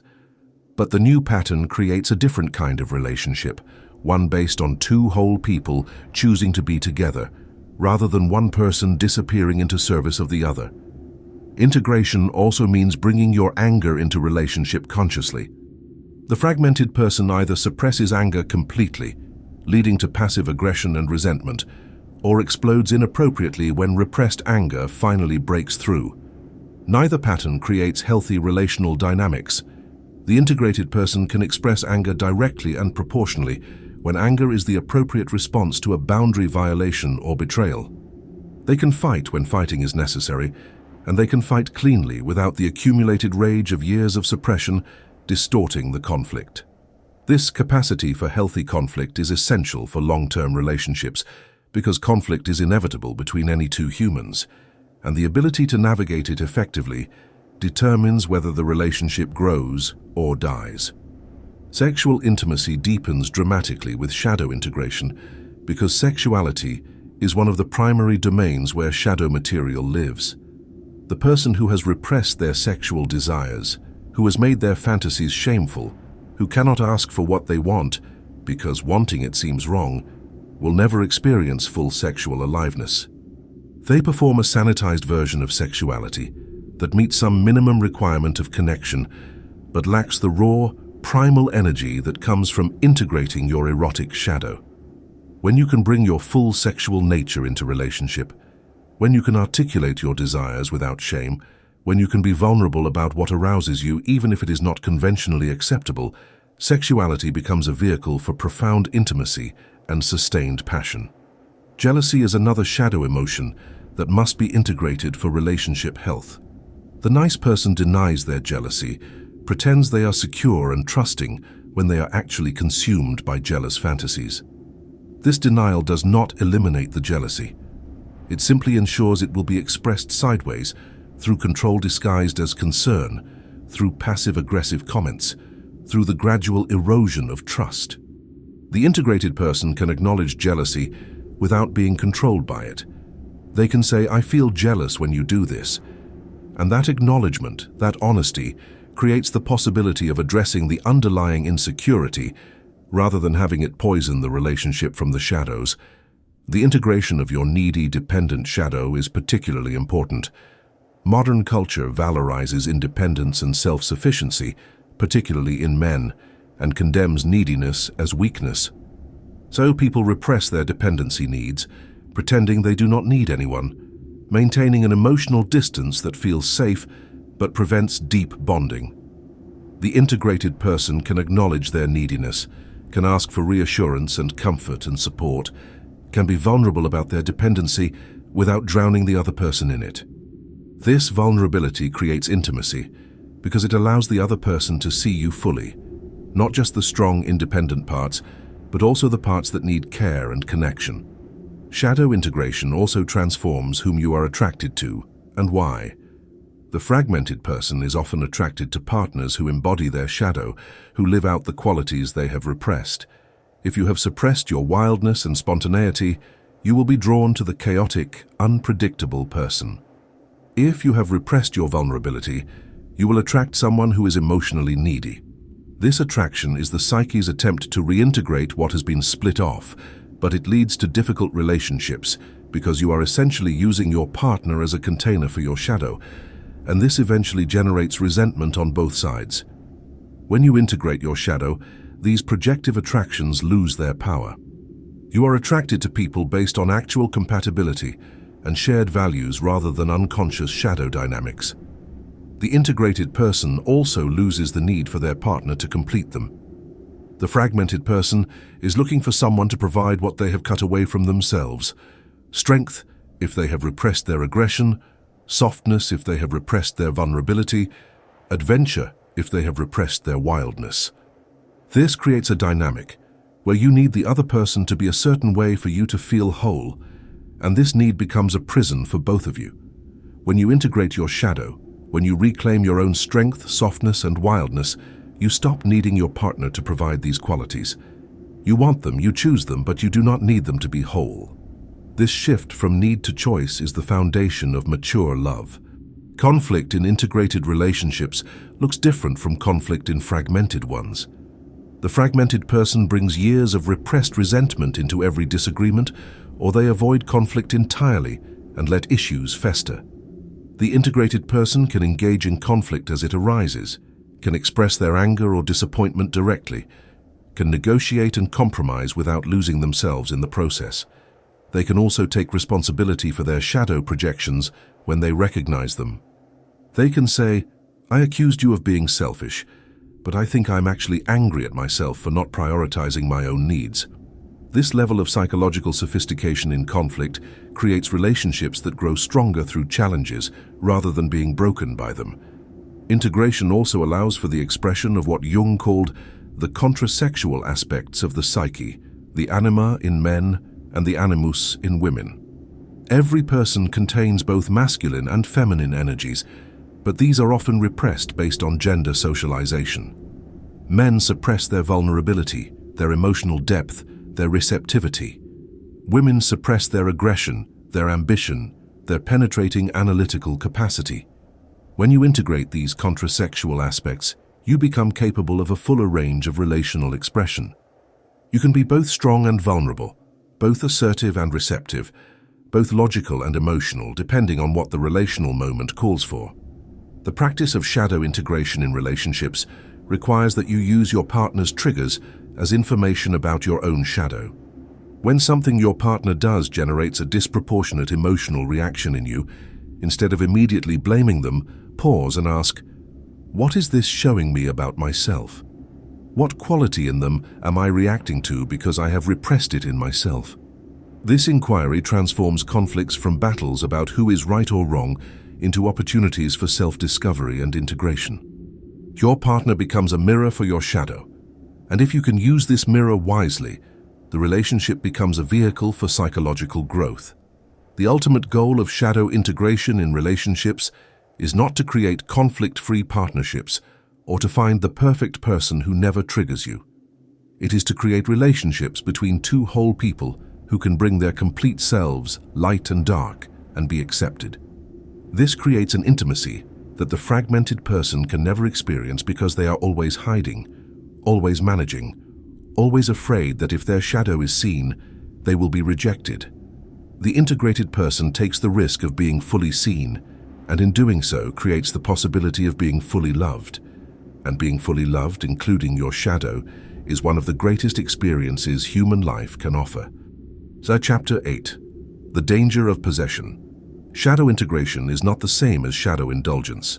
This distinction is crucial and must be understood clearly because the failure to maintain it leads not to wholeness, but to destruction. Integration means bringing shadow contents into consciousness where they can be used deliberately and strategically. Possession means being taken over by shadow contents, which then use you for their own purposes without your conscious consent or control. The difference between an integrated person and a criminal or tyrant is not that one has a shadow and the other does not. It is that one has integrated their shadow and maintains conscious control, while the other has been possessed by theirs. When you open the basement door, when you start acknowledging qualities you have spent your life repressing, there is a risk of swinging too far in the opposite direction. The person who has suppressed their aggression for decades might, upon integrating it, become inappropriately violent or constantly confrontational. The person who has repressed their greed might become consumed by the pursuit of wealth to the exclusion of all other values. The person who has hidden their sexual desires might become promiscuous or pursue fantasies without consideration for consequences. These are not examples of integration. They are examples of possession, where the shadow quality takes over and the conscious ego becomes its servant rather than its master. Possession often happens because the newly acknowledged shadow content carries such a charge of forbidden energy that it becomes intoxicating. You have spent your life being the nice, accommodating person, and suddenly you have permission to be selfish, to be aggressive, to take what you want. The relief of no longer having to repress these energies can lead to a period of overcorrection, where you indulge them unconsciously, where you justify behaviors that are actually destructive by telling yourself that you are integrating your shadow. This is not integration. It is the shadow driving the car while you tell yourself you are still in control. The key to avoiding possession is consciousness and intentionality. Integration means you have access to the shadow quality and can use it when it serves your goals and values, but you are not compelled to use it. You can be aggressive when the situation requires it, but you can also be gentle when gentleness is more effective. You can pursue wealth when that is your priority, but you can also choose relationships or experiences over money when those serve you better. The integrated person has options. The possessed person has only one mode of expression. The shadow quality now runs the show, and everything else becomes subordinate to it. Historically, many of the most destructive individuals and movements were driven by unintegrated shadow possession. The tyrant is not someone who has no access to ruthlessness or desire for power. He is someone who has been possessed by these qualities, who cannot moderate or control them, who is driven by them compulsively. The criminal is often someone who has integrated their capacity for violence or manipulation without the corresponding integration of conscience or consideration for consequences. The cult leader has accessed their charisma and their desire for worship, but has been possessed by these to the point where they lose any sense of ethical restraint. The danger of possession is particularly acute in the early stages of shadow work, when you are first acknowledging and experimenting with repressed qualities. You might feel a kind of manic energy, a sense of liberation from the constraints that have limited you for so long. This feeling is valid and even necessary, but it must be balanced with the continued development of consciousness and ethical consideration. The goal is not to throw off all restraint and do whatever you want. The goal is to bring previously unconscious and uncontrolled shadow material under conscious control, so that you can use it skillfully rather than being used by it. One of the signs that you are moving toward possession rather than integration is justification. If you find yourself constantly justifying aggressive, selfish, or otherwise shadow-driven behaviors by telling yourself that you are integrating your shadow, be cautious. Integration does not require constant justification because it involves making conscious choices that align with your values, not simply acting on every impulse that arises now that you have given yourself permission to acknowledge it. The possessed person is defensive about their behavior because at some level they know they are not in control. The integrated person can explain their choices calmly because those choices are deliberate and considered. Another warning sign is the loss of flexibility.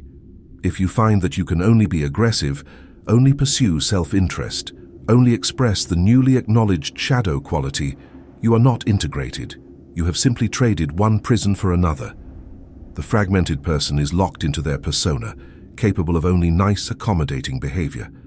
The possessed person is locked into their shadow, capable of only aggressive, self-serving behavior. The integrated person moves fluidly between these poles, accessing different aspects of themselves depending on what the situation requires. The practice of maintaining integration without falling into possession requires ongoing self-reflection and honest self-assessment. You must be willing to ask yourself difficult questions. Am I using my shadow consciously and strategically, or am I being driven by it? Am I choosing these behaviors because they serve my goals, or am I rationalizing behaviors that are actually coming from uncontrolled impulse? Am I becoming more whole, or am I simply replacing one set of compulsions with another? These questions are uncomfortable because they require you to question your own motives and honesty, but they are essential for maintaining the conscious control that distinguishes integration from possession. It is also important to maintain relationships with people who can provide feedback and hold you accountable. The person who is being possessed by their shadow often loses perspective, cannot see that they have crossed the line from integration to indulgence. Trusted friends, partners, or therapists who understand shadow work can serve as external monitors, pointing out when your behavior is becoming compulsive or destructive. This feedback is invaluable because the possessed person is, by definition, not fully conscious of their state. They need external mirrors to show them what they cannot see in themselves. The alchemical tradition understood this danger well. The process of working with the prima materia, the raw unconscious material, was always described as dangerous. The alchemist could be poisoned by the very substances they were trying to transmute. The modern psychological equivalent is being possessed by the shadow contents you are trying to integrate. The solution, both in alchemy and psychology, is the maintenance of consciousness throughout the process. You must remain the observer, the one who witnesses and directs the process, rather than becoming identified with the material you are working with. Integration is not an end state, but an ongoing process. Even after you have integrated major shadow contents, there will be times when you notice yourself sliding toward possession, when a particular quality starts to take over and run your life, rather than serving as a tool you can access when needed. This is normal and expected. The key is to catch these slides early, to notice when you are losing flexibility and conscious control, and to take steps to re-establish your position as the conscious director of your own psyche rather than as a puppet of unconscious forces. The danger of possession does not mean you should be timid or hesitant in your integration work. Fear of possession can itself become a form of resistance, a way of justifying continued repression by telling yourself that acknowledging your shadow is too dangerous. The vast majority of people who engage in serious shadow work do not become possessed. They become more whole, more capable, more consciously powerful, but the danger is real enough that it must be acknowledged and guarded against. Integration requires courage to face what you have repressed, but it also requires wisdom to avoid being consumed by what you discover. The integrated person walks a middle path between the fragmented nice person who has access to only half their capacities and the possessed individual who has been taken over by their shadow. This middle path is not safe or comfortable. It requires constant awareness, constant self-assessment, constant adjustment, of course. But it is the only path to true wholeness, to the state where you can use the full range of human capacity, including the darker capabilities, without being controlled by them. The goal is not to be good in the conventional sense. The goal is to be whole, and wholeness means having access to everything, the light and the dark, the creative and the destructive, the gentle and the fierce, all available for conscious use as your goals and values require. Chapter 9. The Holy Whole. The final stage of shadow integration leads to a realization that has been suppressed or distorted by thousands of years of religious and moral teaching. God, the ultimate reality, the totality of what is, contains everything, not just light but also darkness, not just good but also evil. This is not a philosophical abstraction. It is a lived understanding that changes fundamentally how you relate to your own nature and to the project of spiritual development. The person who has integrated their shadow and achieved a measure of wholeness begins to understand that the goal of human development is not to become pure light, not to transcend the animal and become angelic, but to contain multitudes, to become as complex and complete as the reality that created you. Traditional religious teaching has presented God as purely good, purely light, omnipotent, and omnibenevolent. Evil, in this framework, is external to God, introduced by the rebellion of angels or the original sin of humans or the workings of a separate demonic power. This dualistic framework creates an impossible psychological situation for the believer. They are asked to model themselves on a God who contains only acceptable qualities, while they themselves contain both acceptable and unacceptable qualities. The inevitable result is shame, repression, and the formation of the shadow. You cannot become like a God who is only light by denying your darkness. You can only become fragmented and false. But there is an older understanding, found in mystical traditions and in certain strands of biblical and philosophical thought, that recognizes God as the totality, as the container of all opposites. Isaiah 45:7 states, "I form the light and create darkness. I bring prosperity and create disaster. I, the Lord, do all these things." This is a God who contains everything, who is responsible for both the beautiful and the terrible. Job encounters this God, the one who speaks from the whirlwind and makes clear that divine nature includes forces that are incomprehensible and terrifying to human morality. This God is not safe or purely good in the conventional sense. This God is complete. The integration of shadow leads you to this understanding through direct experience rather than through theological argument. When you integrate your darkness, when you acknowledge that you contain capacity for cruelty, selfishness, violence, and destruction, and when you further acknowledge that these capacities are not mistakes or corruptions, but essential aspects of the totality of what you are, you begin to understand that wholeness includes the shadow. And if you are made in the image of the divine, if you are a reflection of ultimate reality, then that reality must also contain what you contain. The darkness in you is not a deviation from the divine template, it is part of it. This realization can be disturbing because it removes the clear moral categories that make life feel safe and comprehensible. If God contains evil, if the ultimate reality includes the destructive and the terrible, then what are we to make of morality? How are we to live? The answer is that morality becomes not about elimination of the unacceptable, but about conscious choice and integration. You still choose not to express your capacity for violence in most situations, but not because violence is inherently evil or foreign to the divine nature. You choose restraint because it serves your goals, because it allows you to live in community, because conscious control of destructive capacity is more powerful than unconscious repression of it. The tree of life, a symbol found across cultures and mythologies, illustrates this principle. The tree reaches toward heaven, its branches spreading in the light, but it is nourished by roots that go deep into the earth, into darkness, into decay and death. Without the roots in darkness, the tree cannot grow toward light. This is not a metaphor. It is a precise description of the structure of wholeness. Your aspiration, your light, your creative and loving capacities all depend on being rooted in shadow, in the darker earth of human nature.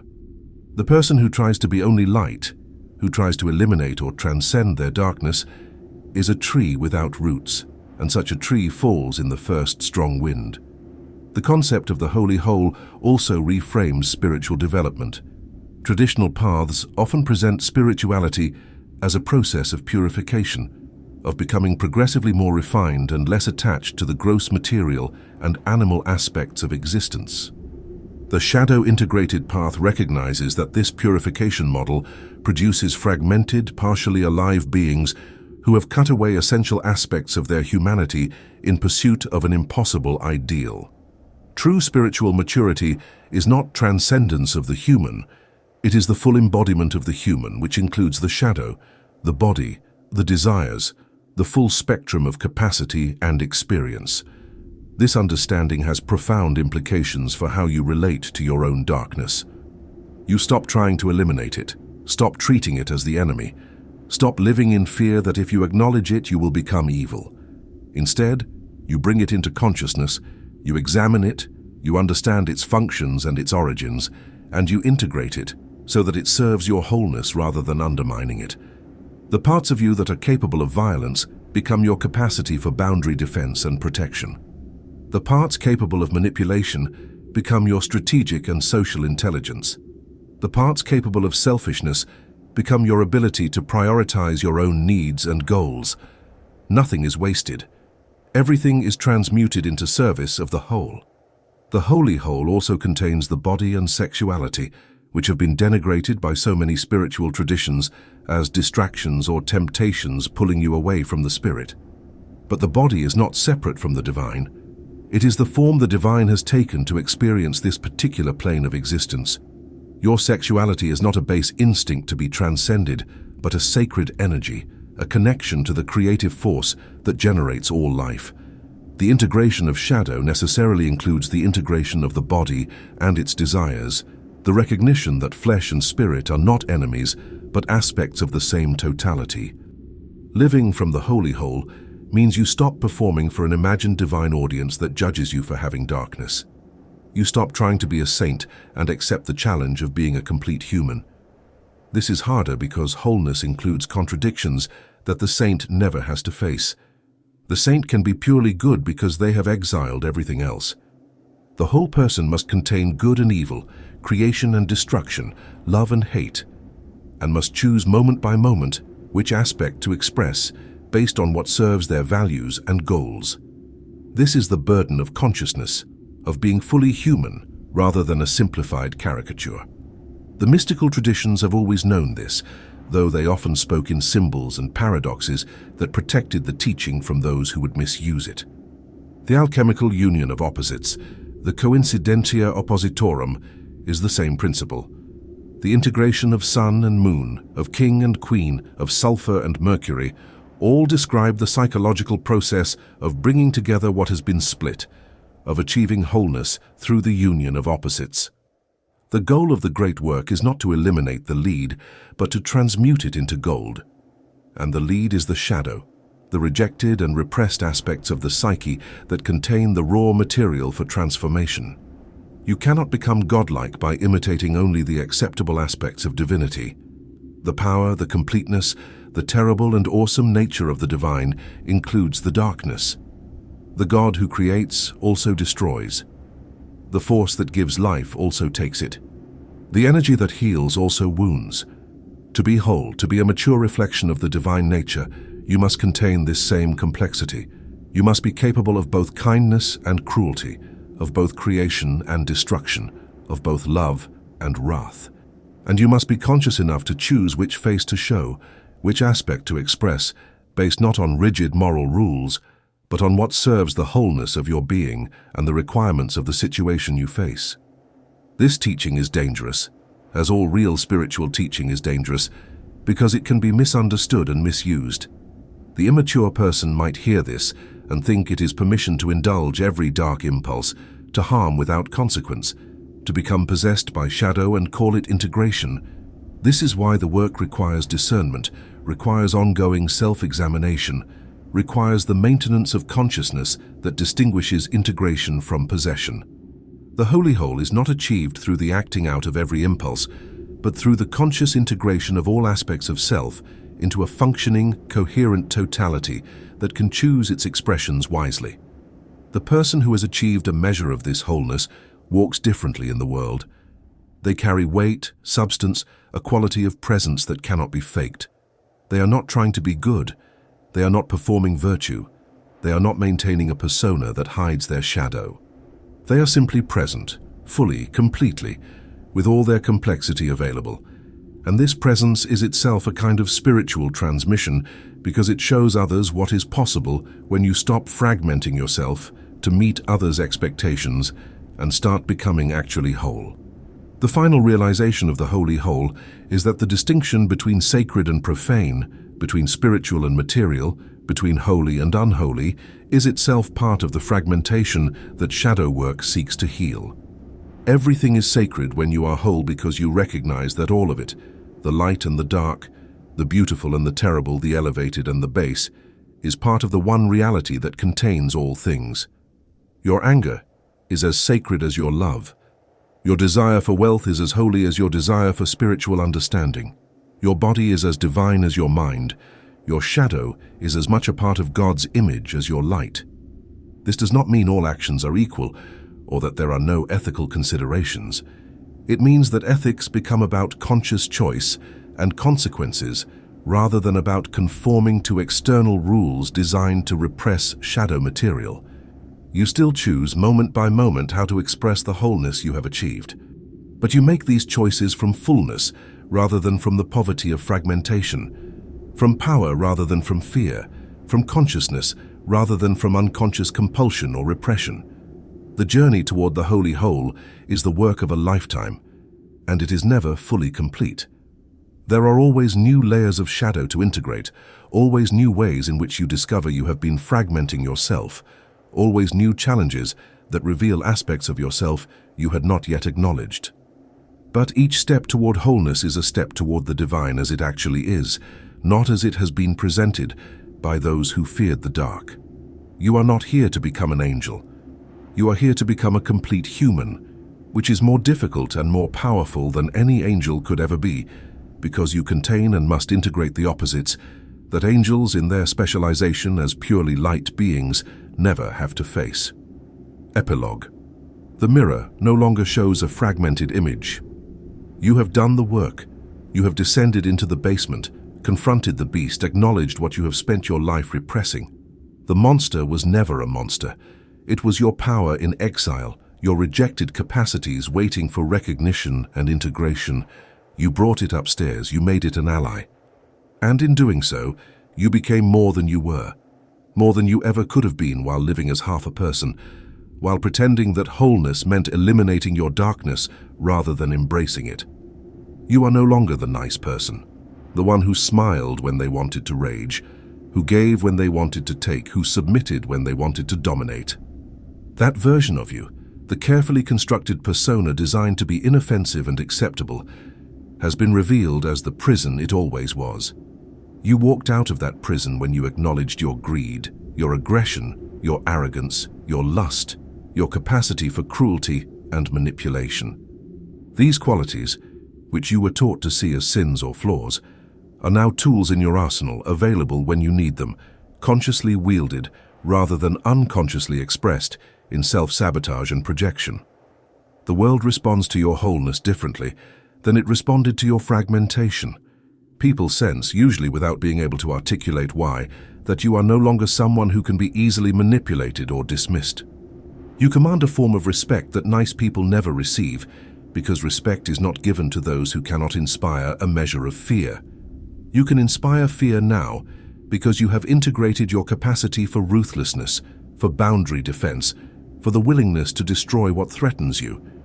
But you can also inspire love, deeper love than the shallow affection nice people receive, because you can be fully seen, shadow included, and still be chosen. Your relationship with money has transformed. The unconscious barriers that kept wealth away, the beliefs that wanting money made you evil, the behaviors that sabotaged every opportunity for accumulation, these have been dismantled through the integration of greed. You charge what you are worth, you negotiate with force, you pursue opportunities you would have previously rejected as too aggressive. Money flows toward you because you have stopped pushing it away with one hand while reaching for it with the other. You have aligned your conscious and unconscious minds, and in that alignment lies a power that fragmented people can never access. Your relationships have deepened or ended depending on whether they could survive your wholeness. Partners and friends who were attached to your persona, who needed you to remain the accommodating, endlessly giving person you were performing, have fallen away. This is painful, but necessary. You cannot be whole and remain in relationships that require your fragmentation. The people who remain, or the new people you attract now that you are operating from wholeness, engage with the real you, the complete you, light and dark, together. This creates intimacy of a quality you did not know was possible when you were hiding half of yourself. The work is not finished. It will never be finished because integration is not a destination, but a process, an ongoing practice of self-examination and conscious choice. New shadow material will emerge as you grow and as your life circumstances change. New layers of repression will be revealed. New aspects of yourself will demand acknowledgement and integration. But you have the tools now. You know how to open the basement door. You know how to confront what you find there. You know how to transmute darkness into power. You walk differently in the world now, with the weight of your wholeness, with the knowledge that you contain multitudes. You are not trying to be good anymore, not in the way that the fragmented person understands goodness. You are trying to be complete, to be real, to be human in the full sense of the term, which includes both the light and the dark. You are the saint and the sinner, the creator and the destroyer, the lover and the fighter. You contain all of it, and you choose, moment by moment, which face to show based on what serves your goals and values, rather than on what will earn others' approval. The teaching of the abyssal mirror is complete. The mirror shows you everything now, not just the acceptable face you present to the world. And instead of turning away in horror or shame, you look directly at your reflection, at the totality of what you are, and you say yes to all of it. You say yes to your greed and your generosity, to your aggression and your gentleness, to your arrogance and your humility, to your lust and your love. You say yes to the whole picture because you understand that this is what God looks like when embodied in human form. Complex, contradictory, capable of both terrible and beautiful acts, and all of it sacred, all of it necessary, all of it part of the totality that is reality itself. Do not hide your face anymore. The persona, the mask, the carefully maintained image of acceptability, put it down. It has served its purpose, which was to protect you when you were too young and weak to survive without it. But you are not that child anymore. You are an adult with agency and power, and you do not need to hide. Show the world the whole picture. Let them see your darkness along with your light. Let them see your edges, your complexity, your capacity for both creation and destruction. Some will turn away, unable to handle the full spectrum of your humanity. Let them go. They were never meant to be in your life anyway. Others will recognize what you have become. They will see the integration, the wholeness, the power that comes from refusing to fragment yourself to meet others' expectations. These people, whether they can articulate it or not, will respond to your completeness with respect and fascination. They will want to know how you developed such presence, such gravity, such apparent confidence and autonomy. You can share the teaching if they are ready. You can point them toward their own basement door, but you cannot do the work for them. Each person must make their own descent, must confront their own beast, must integrate their own shadow. The world needs whole people far more than it needs nice people. Nice people are predictable, controllable, easily manipulated through appeals to their desire for approval. They pose no real threat to systems of power because they have cut away the very qualities that would allow them to effectively resist or transform those systems. Whole people, people who have integrated their shadow and can access their full range of human capacity, cannot be controlled so easily. They think for themselves, they set their own values, they defend their boundaries. They are willing to be disliked or disapproved of if that is the cost of integrity. This is why shadow integration is not just personal work, but political work, cultural work, spiritual work. Every person who becomes whole is a small revolution against the systems that require our fragmentation. You are not half a person anymore. The basement has been opened, the contents acknowledged and integrated, the rejected power reclaimed. You walk with the full weight of your being now, with all your capacities available, with the conscious ability to choose which aspects to express based on what serves your wholeness rather than what earns approval. This is the goal. This is the work. This is the power that was always your birthright, but that you traded away for the hollow safety of being acceptable. You took it back. You became whole. And now you must live from that wholeness, must let the world see what a complete human looks like, must be willing to be both celebrated and feared, both loved and mistrusted, because you are no longer hiding, no longer performing, no longer pretending to be less than you are. The abyssal mirror reflects the truth. You looked, you saw, you acknowledged, and in that acknowledgement you became free. Use this freedom wisely. Use it consciously. Use it to build the life you actually want, rather than the life you thought you should want. Use it to create value, to accumulate wealth, to form deep relationships, to experience pleasure, to defend what is yours, to destroy what threatens you. Use the full spectrum of your humanity, the light and the dark, the creative and the destructive, all of it available, all of it in service of your conscious will and your chosen values. The work continues. The integration deepens. But you are no longer fragmented. You are no longer the nice person, the good person, the one who has cut away their power to fit into a box that was always too small. You are whole. You are complete. You are human in the fullest sense, and you are ready for what comes next, whatever that may be, because you finally have access to everything you are and everything you have always been capable of becoming.